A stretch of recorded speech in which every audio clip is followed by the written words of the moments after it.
Hey guys, welcome back to my channel. Today we are doing a fragrance haul. I know, it's March and there's been no haul. I don't even know the last time I did a fragrance haul, to be honest with you. So needless to say, this is long overdue. And I know that you guys love haul videos. So let's just jump right in. I wanted to say that this was gonna be a fragrance haul specifically for spring and summer, but there's just kind of a big mishmash of all kinds of fragrances in here, so it's just a haul. The first fragrance that I wanna talk about with you is a freaking gem, and even when this came out, I didn't hear that many people talking about it or giving it reviews, and I think that this is completely underrated, and it is perfect for spring and summer. It really is. So this is Harvest Mouse, and this is from Zoologist. Guys, look at that gorgeous bottle. This is leather, this band around here. So I elected to get the limited edition bottle just because I love this color scheme. But my husband, who is so kind, he ordered me all of these Zoologist fragrance samples. So we got to sample them all at once and we picked our favorites, and unanimously we both loved this one so much. So what is Harvest Mouse?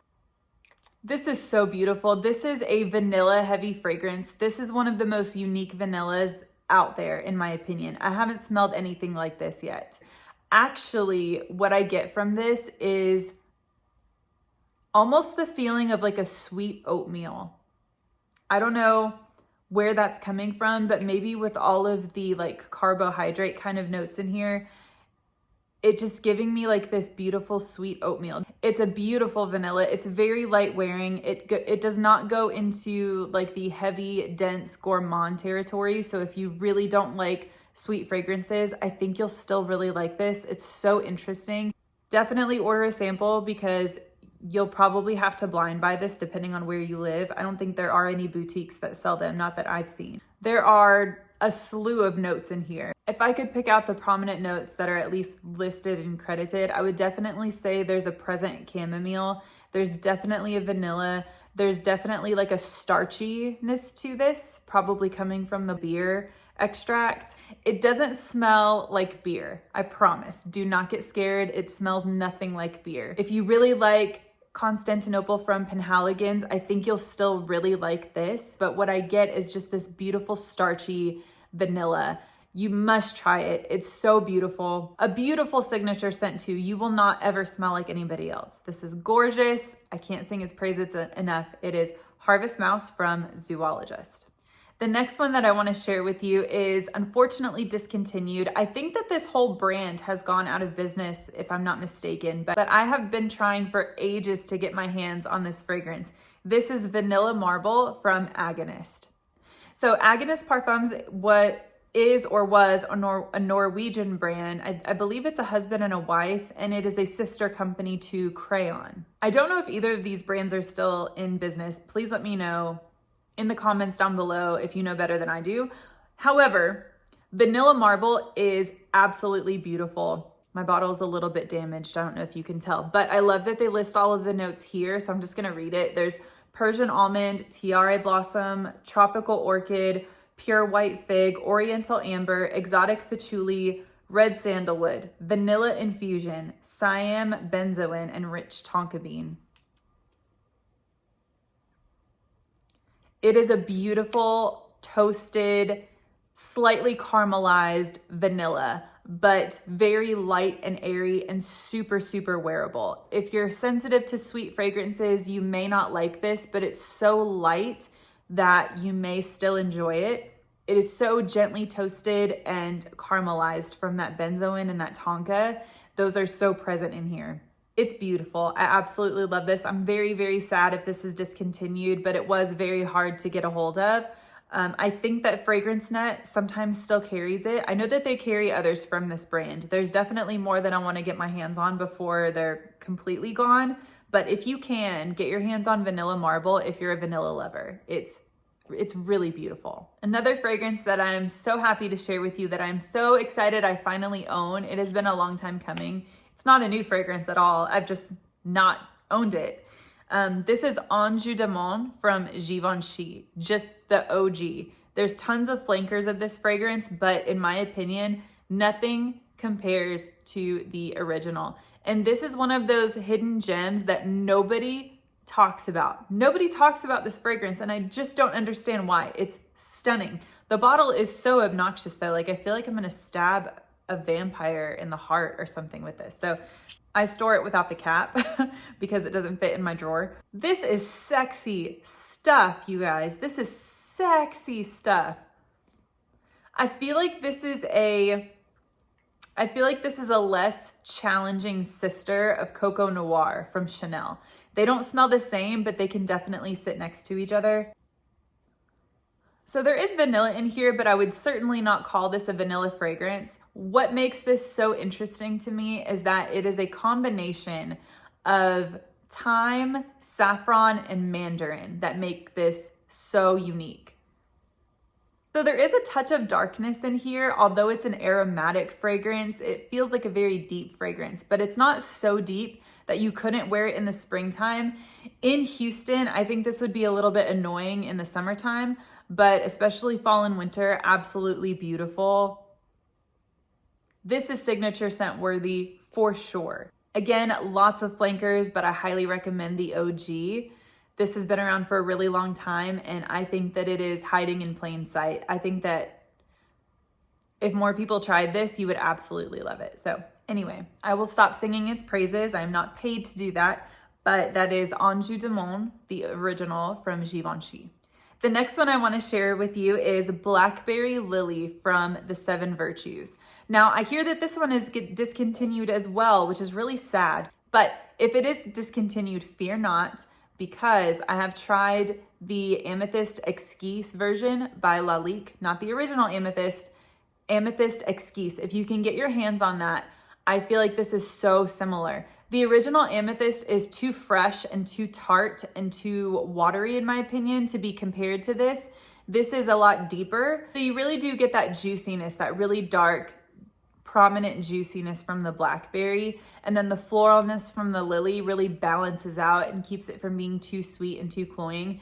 There is caramel listed in here. I actually don't detect the caramel at all throughout any point in the fragrance from the top to the dry down. I don't get it at all personally. And there's almost like this fruity mulled wine sort of thing without the spices that I think Amethyst Exquise really provides as well. It reminds me of a very bright sort of not quite mature wine. So that's what I get from this. I think it's great for the weather that's coming up, but this is so pleasant, and this is comforting to me on some level. This is like a comforting, fruity fragrance. So again, don't fret if it's being discontinued. I don't think that it's so unique that you could not find anything else like it, but it is really, really beautiful, and I am very happy to have it. I literally just purchased it and opened the box, and then I tried to look for it online again, and it's gone. So that's what leads me to think that it's being discontinued. So that is Blackberry Lily from the Seven Virtues. Next fragrance I want to share with you is actually a fragrance my mom brought home from Europe for me. I have two fragrances here that she brought home from Europe. So this one is from Cacharel, and it is an Anais Premier Delice. I hope that I'm pronouncing that correctly. It is so cute. Now this is perfect for someone who is just starting their fragrance journey. I say that though, but my mom's best friend, who is also retired, bought one of these for herself too. So do with that what you will. This is a pear dominant fragrance, but I don't know if the packaging is fooling me or not. But when I smell it, it actually smells like a cherry blossom scent to me. There's no cherry blossom in here. There's definitely some floral. So what you get is a really juicy pear and peony and hyacinth. Those are probably the notes that come forth the most. So it's a very friendly, fruity floral. I wouldn't say that it's the most unique thing in the world, but it actually is a really, really easy reach, a really nice wear. It's not too much of both worlds. It's not too fruity. It's not too floral. It's a really, really easy wearing fragrance. This is super, super feminine in case you couldn't tell by the bottle, but if you're into fruity florals, then do you. Yeah, I don't know why when I smell this, I think of a cherry blossom, but there's none of those. There's not cherry or cherry blossom in here. So I don't know. But pear and floral, really easy reach. Happy to have that. It is so sweet and so cute. And when you don't know what you want to smell like, something like this is always great to have in your arsenal. So that is by Cacharel. That is Anais Premier Delice. The next one is the second fragrance my mom brought back home with her from Europe. And I had never heard of this brand before, actually. This is by Adolfo Dominguez, and this is Iris Vanilla. Now, I really struggle with Iris Dominant scents because they come off really, really powdery. This one doesn't do that. There is a little touch of a powderiness in there, but it's not overly so. It's not too baby powdery. It's also not too waxy. The vanilla in here is very, very soft. If you didn't tell me that there was vanilla in here, I actually probably wouldn't detect it. And it almost comes off as like a gentle, airy, candied violet sort of scent. The powderiness is a little bit similar. There's some fruits on the top. They go away really, really quickly. They just provide a gentle pop of sweetness initially, and then they're gone. But you're just left with this very delicate, very clean, powdery vanilla. This is perfect if you just want to smell a little bit floral, a little bit powdery, and just fresh coming up for the spring and summer. This is a great reach. I actually think guys might actually enjoy this as well if you like Iris Dominant scents, but it's not lipsticky. Like I said, it's not waxy. It is exactly what it says. It's just iris and vanilla. Very simple. Really, really like this though. That's great. So that is by Adolfo Dominguez, Iris Vanilla. The last one that I want to share with you was a guilty pleasure / indulgence for me. Not price-wise, because the price is actually pretty good, but I mean like decadence-wise. This is that thick, syrupy, edible fragrance that one day I was just walking through Sephora and I was like, yes, please, I want that.